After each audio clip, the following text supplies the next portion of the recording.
Listen.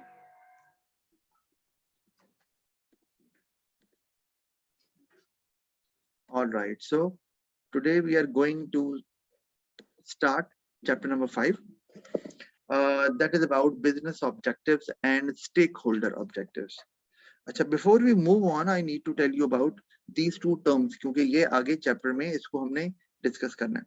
Business objectives का तो आपको पता ही है, लेकिन अगर क्वेश्चन आया था define the term business objective, तो remember you can not use this word again. While defining a term, you cannot use this term in the definition. तो आपको कुछ और ऑब्जेक्टिव का कोई ऑल्टरनेटिव इस्तेमाल कर सकते हैं. It is a target, it is a goal, it is an aim. इस तरह की कोई चीज आप इस्तेमाल कर सकते हैं. मेरे हिसाब से target is the right word for it. तो आप कह सकते हैं कि business objectives are the targets for which the business comes into an existence. और या ये कह सकते हैं कि बिजनेस ये होता है उन बिजनेसेस के लिए जो कि अभी स्टार्ट हुए हैं. Of course they have an objective to achieve. ये नहीं कि ऑब्जेक्टिव्स में वेरी, मतलब from business to business and it depends on the environment in which the business operates. जैसे मैं एग्जांपल देता हूँ कि अभी हम पढ़ेंगे बिजनेस ऑब्जेक्टिव्स को भी कि you set up your business and you see that there are lots of competitors around you selling similar kind of a product which you are selling, for example.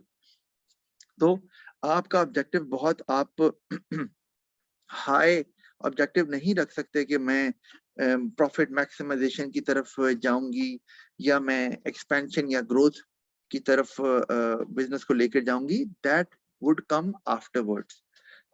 At present आपको पहले तो manage करना है उस competition को और fight करना है उसके साथ, so that you can survive in that competition. Once you get the popularity among the people, तो उसके बाद then you decide about other objective कि let's expand it further, let's open another branch. तो इस तरह से let's increase our price to gain more profit. तो that comes later. तो एक तो ये बात बताई कि these are the targets for which the business comes into an existence. आप ये बता सकती हो. और ये भी हो सकता है कि these are the targets for which the business works towards, कि जिसके लिए all the efforts of the business they are in a particular direction, right? And that direction is shown by the target set by the business. That is what we call business objectives. तो आप ये भी कह सकते हैं कि ये दोनों तरीकों से आप इसको डिफाइन कर सकते हैं. और कोई एग्जांपल देना चाहे तो वो भी दिया सकती है, वैसे मैंने दे दी है. और स्टेक होल्डर की भी साथ अभी बता दूं ताकि हम आगे जब चलें तो हमें चैप्टर में प्रॉब्लम ना हो. हम कोशिश करेंगे इसको वाइंड अप करने की. It's not a lengthy chapter. तो स्टेक होल्डर ऑब्जेक्टिव आपने याद रखना है. स्टेक का जो वर्ड है, हम कहते हैं ना कि are my life is at stake. कभी आपने अंग्रेजी में सुना होगा. इसका मतलब क्या है?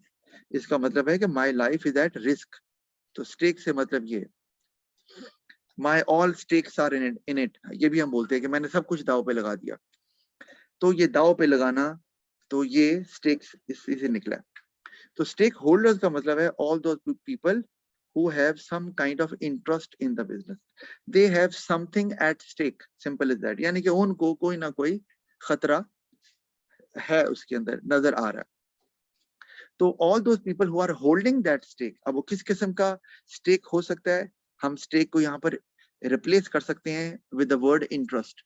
तो all those people who have some kind of interest in the business, ठीक है, तो हम उनको स्टेक होल्डर्स बोलते हैं because they are directly affected by any of the business activity. Business कुछ भी करता है तो उससे उन पे इम्पैक्ट आता है और उनका इंटरेस्ट जो है वो इसी में है. वो इंटरेस्ट जो है वो फर्ज किया इम्पैक्ट अगर पॉजिटिव है तो of course they will be happy कि business activity is going in their interest. ठीक है, whatever is going on that is in their interest. It can be against their interest as well. तो फिर वो stake holders जो होते हैं they can argue or they can protest depending upon कि stake holders किस किस्म के हैं. ये हम अभी पढ़ेंगे आगे. लेकिन ये याद रखना है कि stakeholders are the people or the group of people who are directly affected by a business activity because they have direct interest in the business. इसको हम आगे भी समझते हैं क्या. And stakeholders are very important for the success of the business. If you ignore stakeholders' objectives, यहाँ objective से मुराद उनके interest ही है. जैसे मैं एक छोटी सी एग्जांपल चले देता हूँ. One of the stakeholder is shareholder. हमने चैप्टर 4 में पढ़ा है अच्छे से. Shareholder is one of the most important stakeholder of a business. तो अगर उनका अगर objective है या interest है profit, and they are not getting the desired amount of profit, so you can imagine what effect would it have on the business as well. Obviously they will withdraw their investment, or bad reputation will spread. More investors would not like to invest in the business. Business will put to a halt. Of course business is running short of investment, तो ये फिर financial crisis भी आ सकता है. ये मैंने एक one of the stakeholder बताया है जो कि shareholders, और वो डायरेक्टली इफेक्ट होते हैं. बिजनेस की परफॉर्मेंस पुअर जा रही है तो उनका इंटरेस्ट इफेक्ट हो रहा है, अच्छी जा रही है तो पॉजिटिवली इफेक्ट हो रहा है. अभी हम आगे दूसरे स्टेक होल्डर्स की बात भी करेंगे. अच्छा, आगे चलते हैं. हम जरा चैप्टर की हमने टॉपिक की बात तो कर ली है. अब बिजनेस ऑब्जेक्टिव में ये देखें, इट इज द टारगेट और aim a business wants to achieve और work towards and puts all its efforts towards it. तो मैंने दोनों चीजें शामिल कर ली साथ ही. एक कि जो बिजनेस अचीव करना चाहती है और जिसकी तरफ वो जिस डायरेक्शन में वो मूव ऑन करते हैं. All their efforts, they are focused towards that particular destiny. अच्छा, तो ये है business objectives और why set them, why this is important. So before I talk about this, imagine you want to get an A star in business studies. This is your objective. Now you can easily chalk out a plan that how much time you will be consuming per day for that subject, or how much time is there to cover the whole syllabus. How much time needs to be spent to cover the syllabus content of this subject. So everything can be planned.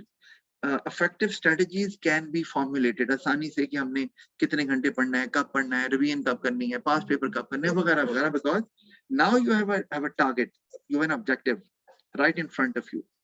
तो जो भी आप strategy बनाएंगे या plan of action होगा वो according to that objective. Imagine करो you have no objective.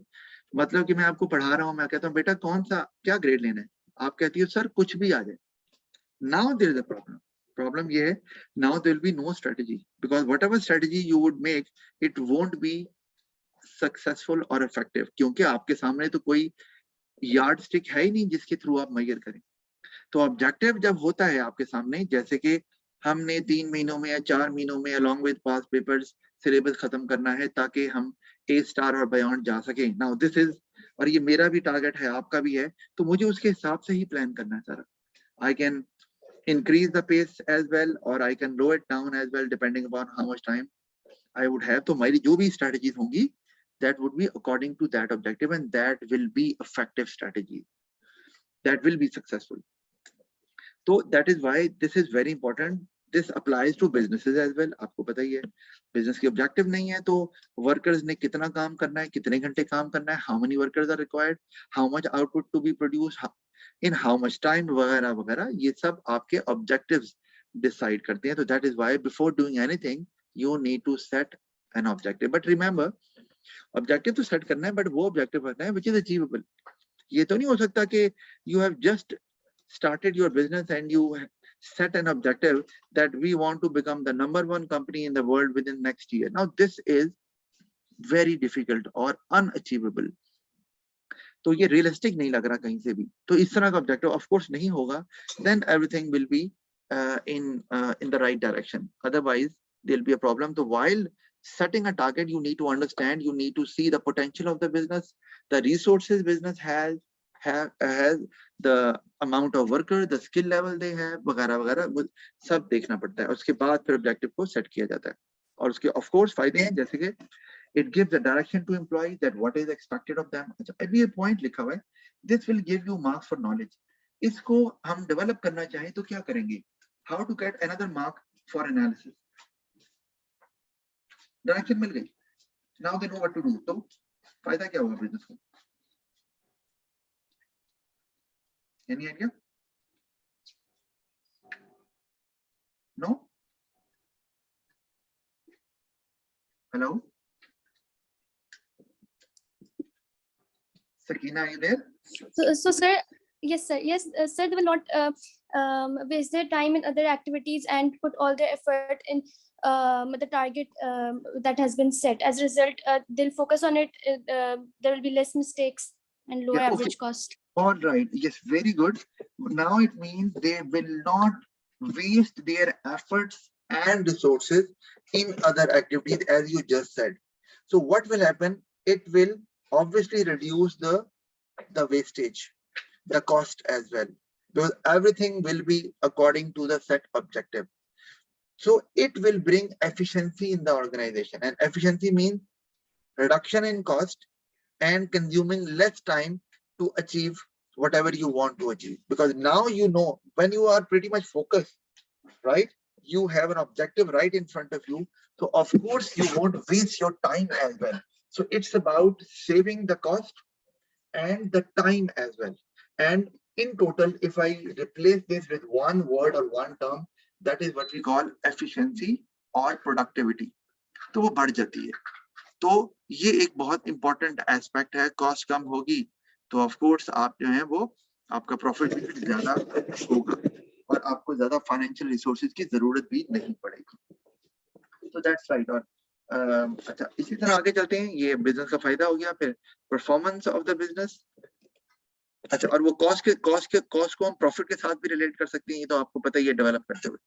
अच्छा, performance of the business and employees can be measured against objectives. Yes, कि बिजनेस की और एम्प्लॉइज की परफॉर्मेंस ऑब्जेक्टिव्स के अगेंस्ट मेजर किया सकती है. मैंने शायद आपको पहले बताया था, I think in earlier classes, कि आपने स्टार रख लिया और आपका ये आ गया.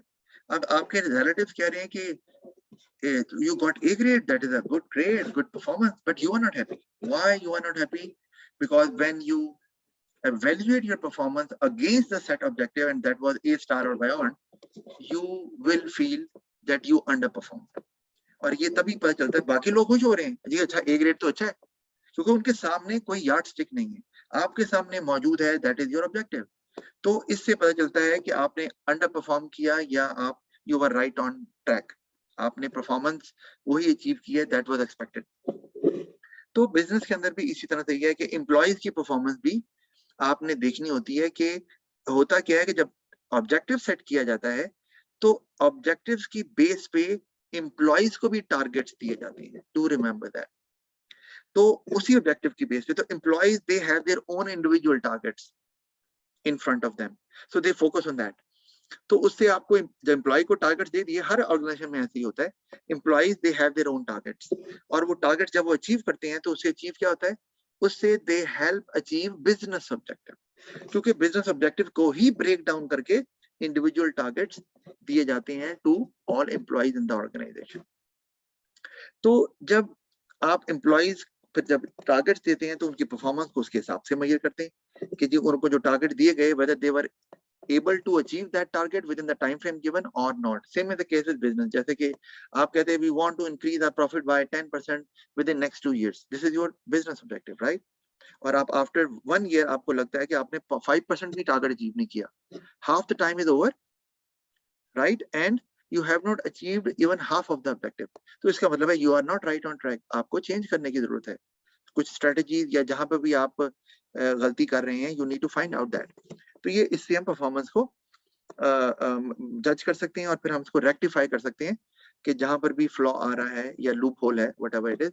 Same is the case with employees as well. Employees की टारगेट को आपने, जो मैनेजर्स होते हैं, they see that on monthly basis और आफ्टर 6 मंथ में भी उनके एनुअल टारगेट्स होते हैं ना. और उसके बाद अगर फर्ज किया they feel that employees are not performing to the level, 6 month में वो नहीं किया, तो दे गाइड देम और they find out whether the problem lies with the employee और there is some other problem, कि उसे को ट्रेनिंग नहीं दी गई या रॉ मटेरियल टाइम पे नहीं आ रहा, या there are some other issues. कुछ भी हो सकता है, उसकी कोई अपनी और फैमिली इश्यूज चल रहे हैं, या एम्प्लॉई खुद स्लो और स्लगिश है, या वो is not hard working at all. तो इस तरह से आप देख सकते हैं necessary action can be taken against employees अगर the fault is of the employees और वो परफॉर्म नहीं कर रहे उस तरह से.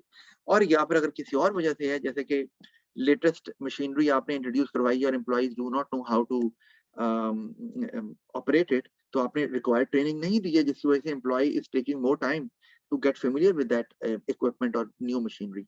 तो फिर आपको ट्रेनिंग देने की जरूरत है. तो you find out the root cause of that. तो ये ऑब्जेक्टिव का एक बहुत बड़ा एडवांटेज है. और परफॉर्मेंस कौन चाहता है कि अच्छी ना हो, तो उससे एम्प्लॉइज को रिवॉर्ड भी किया जाता है और बिजनेस भी अपने फर्दर आगे प्लान कर सकता है 10 years down the road, 20 years down the road के आगे उन्हें क्या करना है। फिर इसी तरह strategies can be made effective keeping in to the objectives of the business. मैंने आपको बता दिया मैं पहले एग्जांपल में। स्ट्रेटजी से मुराद क्या होता है? स्ट्रेटजी से मुराद है the way you want to achieve your objective. Objective is right there, but how to achieve that objective, that is your strategy, your plan of action or action plan. उसे हम बोलते हैं स्ट्रेटेजी। तो of course जब आपके सामने objective है तो आपकी स्ट्रेटेजी भी इफेक्टिव होगी, मतलब आप स्ट्रेटेजी जो बनाएंगे it will be successful because it is based on the objective set by you.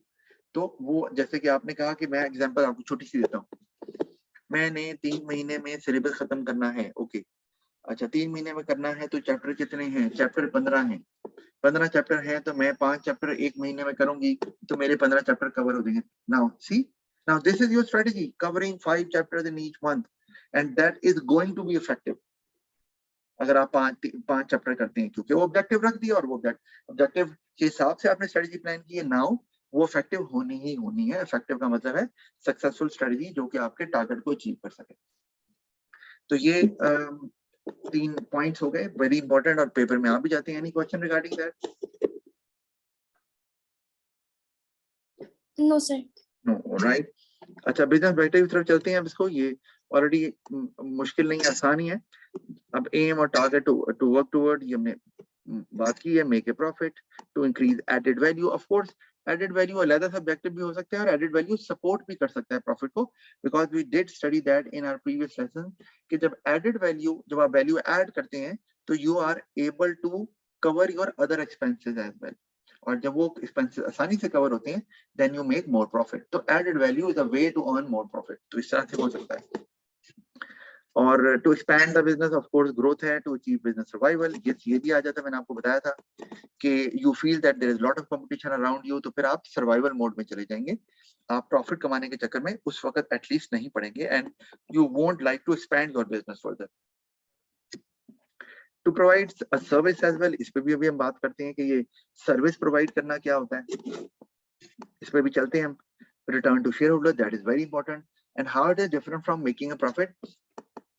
आप मेकिंग अ प्रॉफिट में भी लिख सकते हैं, that is not an issue, और सेपरेट ऑब्जेक्टिव के तौर पे भी लिख सकते हैं, क्योंकि जब प्रॉफिट होता है ना, अगर सोल ट्रेडर और पार्टनरशिप की बात करूं तो that is the same. Whenever profit is earned, that is enjoyed by the owners, either you are running that business as a partnership business or as a sole trader। लेकिन जब हम limited companies की बात करते हैं, private limited और public limited, तो उसमें आपको पता है कि जो भी प्रॉफिट बिजनेस अर्न करती है वो सारा बिजनेस का नहीं होता और ना ही वो सारा ओनर्स का होता है। तो बिजनेस उसमें डिसाइड करती है कि how much amount would be distributed, how much amount of profit और what percentage of profit, proportion of profit would be distributed among the owners, that is shareholders। और जो प्रॉफिट शेयर होल्डर्स को दिया जाता है उसे क्या बोलते हैं? जो प्रॉफिट का पार्ट दिया जाता है शेयर होल्डर्स, उसको क्या बोलते हैं? डिविडेंड। जी, वेरी गुड, डिविडेंड। तो वो डिविडेंड दिया जाता है। तो ऑफ कोर्स आपको शेयर होल्डर्स को तो रिटर्न देनी, ये तो ऑब्जेक्टिव आपका होगा ही।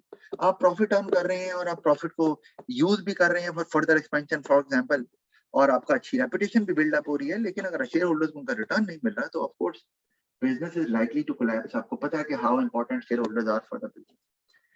अच्छा जी, they are the major source of finance for the business.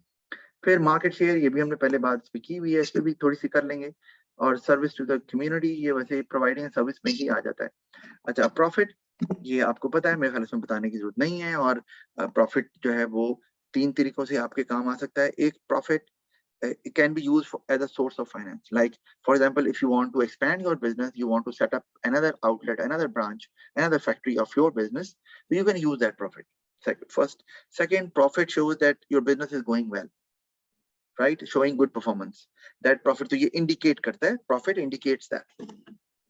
तो ये भी बात आती है। और तीसरी चीज है कि प्रॉफिट जो है वो it helps business to distribute certain part of it to the shareholders in the form of dividend as well, so that they assure that they are happy। तो या बिजनेस assures it ना, तो ये profit इस sense में भी आप इस्तेमाल इसको कर सकते हैं। और उसके अलावा प्रॉफिट अगर हो रहा है तो इन्वेस्टर्स जो हैं, outsiders, they would like to invest in your business. जैसे हम लिमिटेड कंपनीज की बात करते हैं और बिजनेस अच्छा जा रहा है, बिजनेस इज अर्निंग प्रॉफिट, तो अगर आपको ये पता चले, you come to know that there is a business which has been earning profit for the last 10 years and they have not suffered profit at all, तो ऑफ कोर्स आप उनके shares खरीदना चाहोगे and you want to become shareholder of that company as well or business as well. So it's easier to attract investors as well when you are running your business at a profit. तो ये आप इस तरह से development कर सकते हैं. Added value के बारे में हमने क्योंकि पहले चैप्टर में बात की हुई है, I am not going to do it. This is the formula and added value helps to generate more profit. Simple as that, because it helps to cover other expenses apart from cost of material or components. और जो दूसरे expenses हैं जैसे rent है, salaries हैं, depreciation है, तो वो आप पे करके प्रॉफिट भी जनरेट कर लेते हैं. तो उसी के साथ रिलेट आप कर सकते हैं, लिंक कर सकते हैं. अच्छा, फिर ग्रोथ की तरफ आ जाते हैं. तो ग्रोथ आपको पता है, this is also important, but it comes when you feel that now your business is getting a good response from the market and number of customers are increasing. Then you decide to grow your business. You cannot grow your business all of a sudden. तो ये है. अच्छा, growth से लेकिन होता क्या है? Why you need to set the objective of growth as a business or as an entrepreneur? Growth से क्या होता है कि एक तो very good reputation in the market. The business is expanding. Like if you say that my business is all around the country or all around the world, so what kind of impression people would get? So obviously, if I talk about employees, they would like to work in that organization. So आपके लिए it will be a lot easier to attract skilled workers, experienced workers, right? Similarly, consumers or customers would like to buy from you because you have a good reputation. और वो क्यों बनी है कि grow कर रही है, business grow कर रहा है, इसका मतलब है business जो है वो successful है. They are meeting the requirements of the customer. They are making the customers satisfied. तो ये इसमें आ सकता है ग्रोथ. फिर एक और ग्रोथ जब होती है तो आपको पता है एक्सपेंशन जिसे बोलते हैं, तो उसमें एक और फायदा ये हो रहा है और वो ये है economies of scale. When you grow your business तो ऑफ कोर्स आप फिर बाय बल्क में करोगे. तो अब जैसे मैं एग्जांपल देता हूँ, अब गोरमे के ले लो, कितनी पहले शुरू में एक आधी ब्रांच थी, खुलते खुलते पूरे लाहौर में चप्पे चप्पे पे खुल गया है. हर 1-2 किलोमीटर पे आपको गोरमे नजर आएगा. तो वो क्या करते हैं कि वो Gourmet, they have their own trucks, their own vehicles, they buy it from in bulk from the supplier and then they distribute to all the outlets. अच्छा, अब उसमें ये कि अब गोरमे फूड्स, गोरमे बेवरेजेस भी आ गया है. पहले नहीं होता था, पहले सिर्फ गोरमे की आउटलेट्स थी, रिटेलर्स थे वो.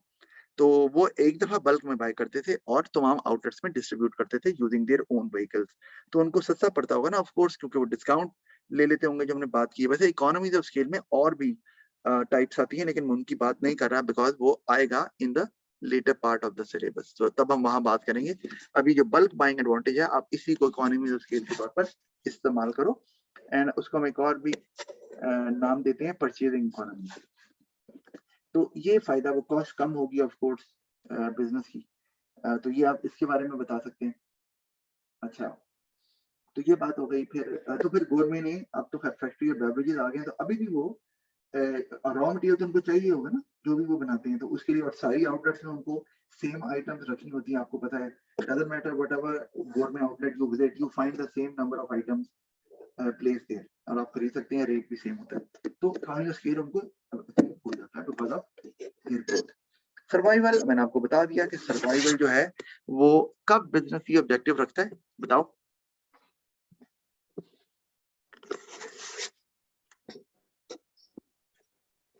सर्वाइवल का ऑब्जेक्टिव तो Sir, business, when the business is failing, so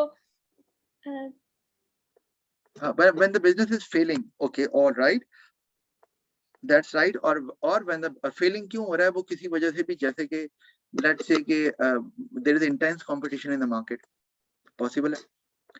तो उस केस में फिर वो सर्वाइवल मोड में चले जाते हैं. और सर्वाइवल का मतलब ये है कि दे, और द कंपटीशन आ गया लेट्स से, तो they have to reduce their price.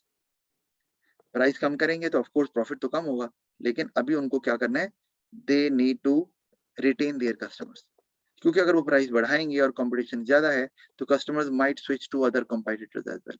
तो अभी वो सर्वाइवल में यही है कि प्रॉफिट को फिलहाल बस इतना हो कि ओनर्स जो है ना वो सेटिस्फाइड रहें, और बाकी अभी फर्दर ग्रोथ की तरफ, हम एक्सपेंशन की तरफ ना जाएं, और सर्वाइवल को अपना ऑब्जेक्टिव बना लें. इसी तरह अगर मुल्क में रिसेशन आया हुआ, रिसेशन समझते हैं, downfall of an economy when there is huge unemployment there, and people have do not have enough money to buy things. So of course, when they have lower purchasing power, so businesses have to reduce their price. Otherwise, nobody is going to buy. क्योंकि recession चल रहा है मुल्क में, people do not have jobs, and that's why they cannot buy an expensive item, or they have to see their purchasing power before buying. Job भी नहीं चल रही उनकी, तो फिर सर्वाइवल मोड में यहाँ पर भी बिजनेस आ जाएगा by lowering down their price, and of course they will try to minimize their cost as well, and they may use lower quality raw material as well, because at the moment when recession is there, तो लोग भी कहेंगे they can compromise on quality but they cannot compromise on price. The moment I am talking about the period that is recession, तो वो कहेंगे यार quality कम हो जाए लेकिन इससे ज्यादा पैसे हम दे ही नहीं सकते, तो फिर इनको भी यही काम करना है. तो फिर सर्वाइवल का ऑब्जेक्टिव आपका रहेगा जब तक कि ये जो क्लाउड है रिसेशन का या कंपटीशन का ये चला नहीं जाता. When you feel that now you are firm there in the market, तो अब अगर आपके फुटस्टेप्स फर्म हो गए हैं and you feel that you have a lot of ground to play and you have your own loyal customer, तो फिर आप सर्वाइवल मोड से निकल के सर्वाइवल ऑब्जेक्टिव को से स्विच करके कोई और ऑब्जेक्टिव रख लेते हैं, प्रॉफिट मैक्सिमाइजेशन या ग्रोथ या कोई और ऑब्जेक्टिव.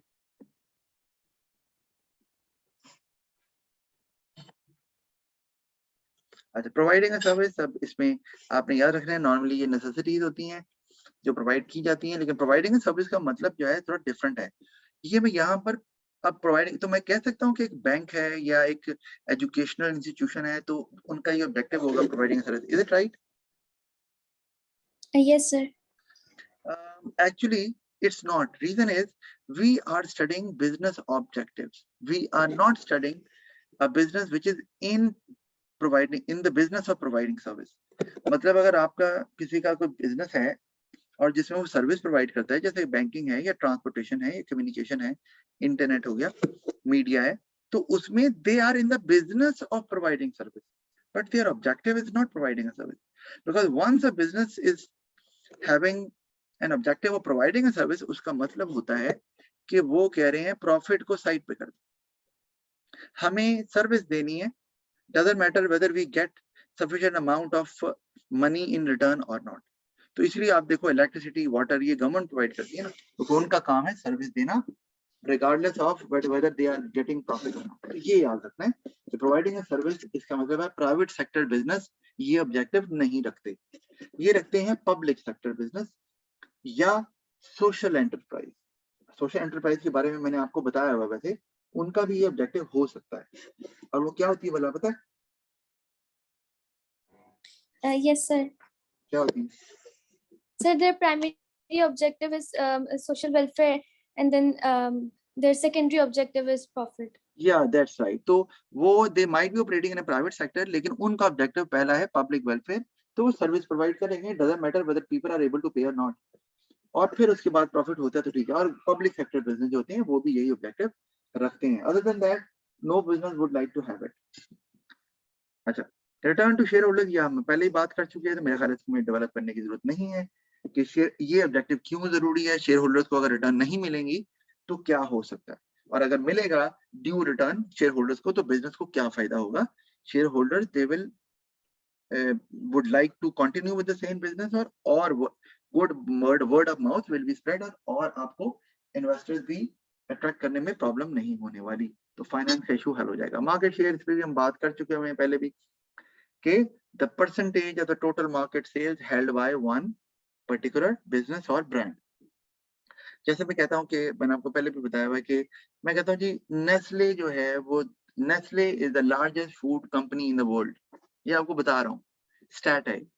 तो अब नेस्ले का share as a food company दुनिया में सबसे ज्यादा.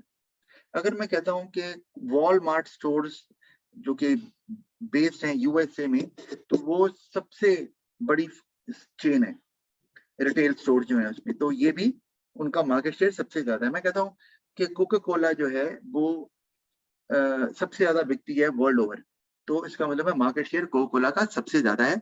इसका मतलब ये नहीं है कि बाकी सॉफ्ट ड्रिंक नहीं बिकती, वो भी बिकती हैं, लेकिन the percentage of sales of soft drink which is held by the percentage of total market sales of soft drink all over the world that is held by Coca-Cola is the highest. तो हम कहते हैं जब ऐसा होता है कोई company कोई बिजनेस जिसका मार्केट शेयर सबसे ज्यादा होता है तो हम कहते हैं वो मार्केट लीडर उसको बोला जाता है। मार्केट लीडर अगर आपका मार्केट शेयर ज्यादा है तो ऑफकोर्स एक रेपुटेशन इसमें भी डेवलप हो जाती है आपके पास। और सबसे बड़ी बात मार्केट शेयर में क्या होती है, रिस्क इज स्प्रेड आउट। कैसे बना बता सकते हो? मार्केट शेयर ज्यादा होने से रिस्क कैसे स्प्रेड हुआ? I don't know. देखो मैंने आपको बताया था कि व्हेन आपका मार्केट शेयर ज्यादा हो गया है you have lots of customers in different regions, you have lots of branches as well. So let's say in one of the region the sales is going down because of certain reason, people have low incomes or there is high unemployment. कोई एक region में ऐसा हो गया तो of course you can cover it up with the high sales in other region.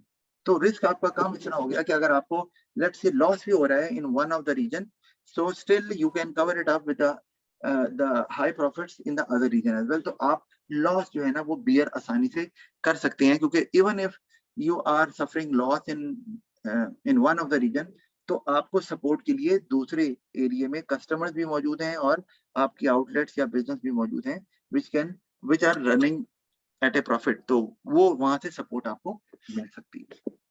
और of course reputation की बात तो आप बता ही सकते हैं। Highest market share it can be a slogan in your marketing campaign as well, advertising campaign as well कि we are the largest selling brand in Pakistan. तो ये एक इंप्रेशन जाता है लोगों पे कि अच्छा यार इतना बड़ा ब्रांड है तो फिर अच्छा ही होगा, तो फिर लोगों के जहन में बैठ जाता है। क्योंकि कुछ स्लोगन ऐसे होते हैं आपकी मार्केटिंग कैंपेन में जो कि जरूरी होते हैं, क्योंकि जब पीपल जाते हैं ना मार्केट तो they always remember the brand. How many times you go to a market and you ask for a toothpaste, कभी कहते हो जाके मुझे टूथपेस्ट दे दो, या कभी ये कहा है मुझे सॉफ्ट ड्रिंक दे दो या मुझे सोप दे दो, कभी ऐसे कहा है? No, sir. No, you always name the brand you like or you remember which is right there in your memory. तो वो फिर आपके एडवर्टाइजिंग कैंपेन से ही आती हैं और वो उसके लिए स्लोगन चाहिए होते हैं। और market share helps it out कि वो जब ये स्लोगन चलता है लार्जेस्ट सेलिंग ब्रांड तो लोगों के जेहन में ब्रांड बैठ जाता है, यार ये लार्जेस्ट सेलिंग है, बस ये जेहन में रखना है। तो जब आप दुकान पे गए आपने कहा जी कोक दे दो, वो कह रहा है भाई गोरमेट कोला ले लो, ये दूसरी ले लो कोला, आप कहते हो नहीं भाई मुझे ये चाहिए क्योंकि आपने बाकी नाम आपकी मेमोरी में नहीं है। तो ये मार्केट शेयर ये भी हेल्प करता है आपको, एडवर्टाइजिंग में भी प्रमोशन में भी हेल्प करता है। अच्छा, सर्विस टू द कम्युनिटी, ये सोशल एंटरप्राइज मैंने बात कर दी हुई है। तो ये क्या होती है? इट हैज 3 मेन ऑब्जेक्टिव्स और सोशल, एनवायरमेंटल एंड फाइनेंशियल।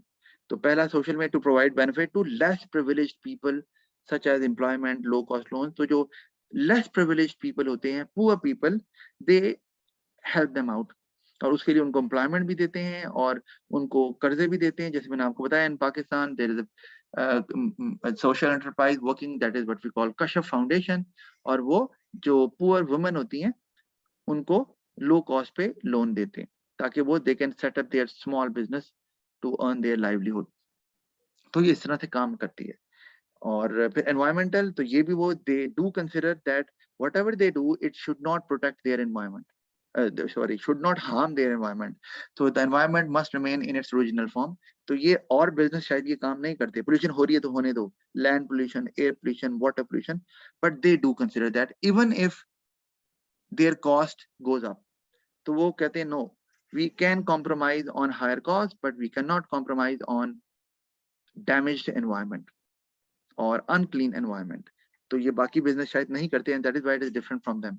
और लास्ट आता है फाइनेंशियल, यानी कि टू अर्न प्रॉफिट, और ये इनका होता है। तो this is not easy that you consider your social objective first, your environmental objectives first, and then you also want to earn profit as well. So this is not an easy task, but they do it this way. लेकिन remember, social enterprise को कोई funds नहीं मिलते यार, ये charitable organisation नहीं है जहाँ चैरिटी मिलती है। जिस तरह के शौकत खाना मेमोरियल हॉस्पिटल है, तो वो तो एक सोशल एंटरप्राइज नहीं है, because they get funds from the people all over the world. Social enterprise में ऐसे नहीं होता, they do earn profit and they use that profit to further expand, right? So they meet their expenses on their own. लेकिन ये याद रखना, अक्सर बच्चे कॉमन मिस्टेक करते हैं, वो लिख देते हैं कि profit can be used to meet expenses. Wrong, आपने भी अकाउंटिंग पढ़ी है, प्रॉफिट आता है after meeting expenses, after you pay all your expenses you find out the profit. तो ये कभी नहीं लिखना कि प्रॉफिट एक्सपेंस मीट करने के लिए इस्तेमाल होगा, ये गलत है, ऐसा नहीं करना। हाँ, एक्सपेंशन के लिए इस्तेमाल हो सकता है as a source of finance, ये बात ठीक है आपकी। शेयर होल्डर्स को डिविडेंड देने के लिए इस्तेमाल हो सकता है, ये बात भी ठीक है। अच्छा, अब दूसरा जो पोर्शन आ गया स्टेक होल्डर्स का, जैसे मैंने आपको बताया है कि स्टेक होल्डर्स क्या होते हैं, ग्रुप और groups of people who have direct interest in the business because they are directly affected by business activity। जैसे पहले ओनर्स हैं, कंज्यूमर्स हैं, वर्कर्स हैं, government, managers, banks, community. So there are lots of stakeholders, right. Okay, अगर मैं बात करता हूं पहले ओनर्स की, तो ओनर्स में आपको पता है कि इनका इंटरेस्ट क्या है, जल्दी से बताओ, क्या इंटरेस्ट है? Profit.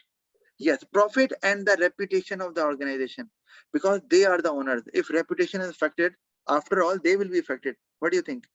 Right ना? Yes. कि आप मालिक हैं यार, देखो आपका बिजनेस क्या कर रहा है, देखो लूट मार मचाई भी वगैरह वगैरह। तो reputation end of course the dividend that is due, जो उन्हें मिलना चाहिए। फिर consumers, what is their interest? To have high quality goods at low price. Yeah, okay, high quality या goods which can satisfy them at a reasonable price which is affordable to them. Very good। अब बहुत high quality तो नहीं देंगे, वो कहे जी मुझे, मैं 20 लाख दे रहा हूँ, मुझे लैम्बोर्गिनी दे दो, तो ये तो नहीं होगा।